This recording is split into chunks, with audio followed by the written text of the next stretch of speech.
વિચારો કે જો મધ્ય પૂર્વમાં અચાનક આગ ભભૂકી ઉઠે તો એક એવું યુદ્ધ જે બધું જ બદલી નાખે. આજે આપણે એવી જ એક કાલ્પનિક પરિસ્થિતિની વાત કરીશું જે કદાચ ભવિષ્યમાં હકીકત બની શકે છે. મેં યુદ્ધો પર ઘણી બધી વાત કરી છે દોસ્તો, પણ સાચું કહું ને તો આટલું અંગત ક્યારેય નથી લાગ્યું, કેમ કે આ વખતે આ ફક્ત દૂરથી જોયેલા સમાચાર નથી. આ એક એવો અનુભવ છે જે મેં ખૂબ નજીકથી જોયો છે. તો ચાલો આખી વાતની શરૂઆત કરીએ, અને એ પણ મારા પોતાના અનુભવથી. જરા વિચારો, કોઈ પોતાના પરિવાર સાથે વેકેશન પર હોય, મજા કરતું હોય, અને અચાનક હોટેલની સામે જ મોટો ધમાકો થાય. બસ આવું જ કંઈક દુબઈમાં થયું. અમે તો માંડ ફ્લાઇટ પકડીને ત્યાંથી નીકળ્યા, પણ અમારા ગયાના થોડા જ કલાકોમાં આખું એરપોર્ટ બંધ કરી દેવાયું અને મારા પરિવારના અમુક લોકો ત્યાં જ ફસાઈ ગયા. ચારે બાજુ બસ ધુમાડો જ ધુમાડો અને અફરાતફરીનો માહોલ હતો. એક વાત તો માનવી પડે, યુએઈની એર ડિફેન્સ સિસ્ટમ ખરેખર જોરદાર છે. ઈરાન તરફથી આવેલી લગભગ બધી જ મિસાઇલોને એમણે હવામાં જ તોડી પાડી. પણ પ્રોબ્લેમ એ હતો કે હુમલો એટલો મોટો હતો, એટલી બધી મિસાઇલો હતી કે એને તોડ્યા પછી જે કાટમાળ પડ્યો ને, એનાથી જ ચારે બાજુ આગ અને અંધાધૂંધી ફેલાઈ ગઈ. તો સવાલ એ છે કે આ બધું અચાનક કેમ થયું? આની પાછળ શું હતું? આની પાછળ હતું અમેરિકા અને ઇઝરાયેલનું એક મોટું લશ્કરી ઓપરેશન, જેણે આખા વિસ્તારમાં આગ ચાપી દીધી. આ કોઈ નાનો મોટો હુમલો નહોતો. આ હતું ઓપરેશન એપિક ફ્યુરી, એક એવું અભિયાન જે દિવસો સુધી ચાલવાનું હતું. અમેરિકી અધિકારીઓનું લક્ષ્ય એકદમ સ્પષ્ટ હતું: ઈરાનની આખી મિસાઇલ ઇન્ડસ્ટ્રીને જડમૂળથી ઉખાડી ફેંકવી. અને આ હુમલો કોઈ એક બે જગ્યાએ નહોતો, આખા ઈરાનને નિશાન બનાવાયું હતું. તહેરાન, ઇસ્ફહાન, કોમ, કેરમાનશાહ, આ બધા મોટા શહેરો પર સતત બોમ્બમારો થઈ રહ્યો હતો. અને પછી આવ્યા સૌથી મોટા અને ચોંકાવનારા સમાચાર, એવા સમાચાર જેણે આખી દુનિયાને હલાવી દીધી. ખુદ ઈરાનના સરકારી ટીવીએ જાહેર કર્યું કે તેમના સુપ્રીમ લીડર આયાતોલા અલી ખામેની એમના જ ઘરમાં થયેલા હવાઈ હુમલામાં માર્યા ગયા છે. અને દુઃખની વાત એ છે કે એમની સાથે એમની દીકરી, જમાઈ અને પૌત્રીનું પણ મૃત્યુ થયું.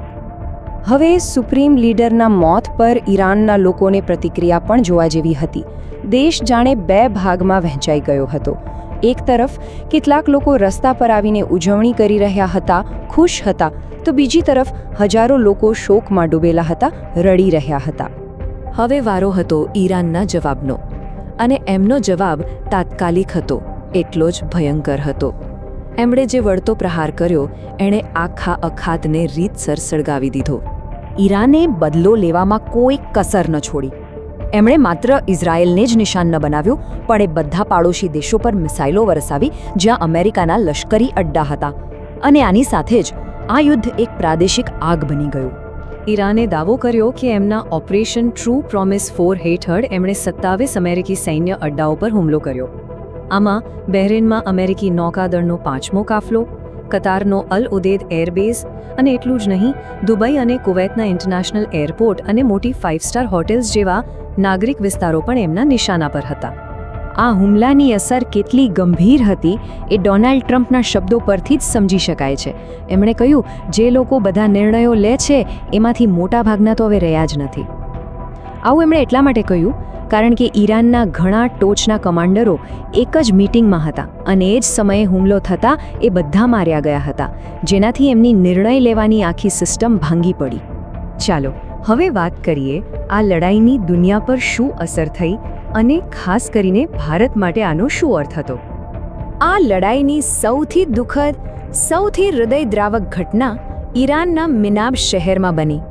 અહીં છોકરીઓની એક પ્રાથમિક શાળા પર બોમ્બ ફેંકવામાં આવ્યો, અને એમાં ઓછામાં ઓછા 100 જેટલા માસૂમ બાળકો માર્યા ગયા. આ હુમલો દિવસે થયો હતો જ્યારે શાળા બાળકોથી ભરેલી હતી. અને એક તરફ જ્યાં આટલા બાળકોએ જીવ ગુમાવ્યો, એ જ સમયે ઇઝરાયેલના ઓફિશિયલ એકાઉન્ટ પરથી એક ટ્વીટ આવ્યું: ઇઝરાયેલને પોતાનો બચાવ કરવાનો અધિકાર છે. અને આ એ જ દેશે કહ્યું જેણે આ યુદ્ધની શરૂઆત કરી હતી. ભારત માટે તો આ પરિસ્થિતિ એકદમ ડરાવના સપના જેવી છે. કેમ? કારણ કે ભારત પોતાનું 50%થી પણ વધુ ક્રૂડ ઓઇલ હોર્મુઝની સામુદ્રધુનીમાંથી આયાત કરે છે. હવે જો ઈરાન આ રસ્તો બંધ કરી દે તો શું થાય? તેલનો સપ્લાય અટકી જાય અને એના કારણે પેટ્રોલ ડીઝલના ભાવ, શિપિંગનો ખર્ચ, મોંઘવારી બધું જ આસમાને પહોંચી જાય. આર્થિક સંકટ તો છે જ, પણ એની સાથે સાથે અખાતી દેશોમાં રહેતા 1 કરોડથી વધુ ભારતીયોની સુરક્ષાનો પણ મોટો સવાલ છે. અને સમયની વાત જુઓ, ભારતના વડાપ્રધાન આ હુમલાના 2 દિવસ પહેલાં જ ઇઝરાયેલની મુલાકાત લઈને પાછા ફર્યા હતા, જેના કારણે રાજકીય પરિસ્થિતિ વધારે સંવેદનશીલ બની ગઈ હતી. તો અંતે ચાલો આ સંઘર્ષને થોડા મોટા પરિપ્રેક્ષ્યમાં જોઈએ અને એક સવાલ પૂછીએ કે શું આવું બધું પહેલાં પણ ક્યાંક જોયું છે? આખી પરિસ્થિતિ કેટલી ઝડપથી બગડી એ ખરેખર વિચારવા જેવું છે. ડિસેમ્બરમાં વિરોધ પ્રદર્શનો શરૂ થાય, જાન્યુઆરીમાં અમેરિકા મદદનું વચન આપે, ફેબ્રુઆરીમાં એવું લાગે કે શાંતિ બસ હવે થવાની જ છે, અને માર્ચમાં તો સીધું યુદ્ધ જ શરૂ થઈ જાય. નવાઈની વાત તો એ છે કે હુમલાના બરાબર 1 દિવસ પહેલા ઉમાને કહ્યું હતું કે શાંતિ કરાર બસ હાથવેંતમાં છે. ટ્રમ્પનો આ ટ્વીટ એમનો ઈરાદો એકદમ સાફ કરી દે છે. એ ઈરાની લોકોને સીધું જ કહી રહ્યા છે કે જ્યારે અમારું કામ પતી જાય ત્યારે તમે તમારી સરકાર સંભાળી લેજો. આ સીધો સંકેત હતો શાસન પરિવર્તનનો, અને આ આપણને ભૂતકાળમાં થયેલા આવા જ પ્રયાસોની યાદ અપાવે છે. અહીંયા ઈરાક અને લિબિયાનું ઉદાહરણ બરાબર બંધ બેસે છે. બંને દેશોમાં અમેરિકાએ હસ્તક્ષેપ કર્યો, તાનાશાહોને હટાવ્યા, પણ પરિણામ શું આવ્યું? એ દેશો પહેલાં કરતાં પણ વધારે અસ્થિર બની ગયા અને ત્યાંના સામાન્ય લોકો માટે પરિસ્થિતિ ઓર ખરાબ થઈ ગઈ. તો આ આખી વાતનો મુખ્ય સવાલ એ જ છે.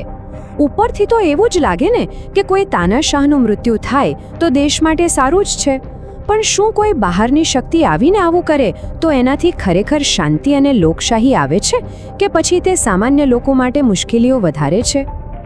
અને આપણે આ ચર્ચાને આ જ સળગતા અને વણ ઉકેલાયેલા પ્રશ્ન સાથે અહીં પૂરી કરીએ છીએ. સૌથી મોટો ડર એ જ છે કે શું ઈરાન પણ ઈરાક અને લિબિયાના રસ્તે જઈ રહ્યું છે? આ એક એવો સવાલ છે જે આપણને ભવિષ્ય વિશે વિચારવા પર મજબૂર કરે છે.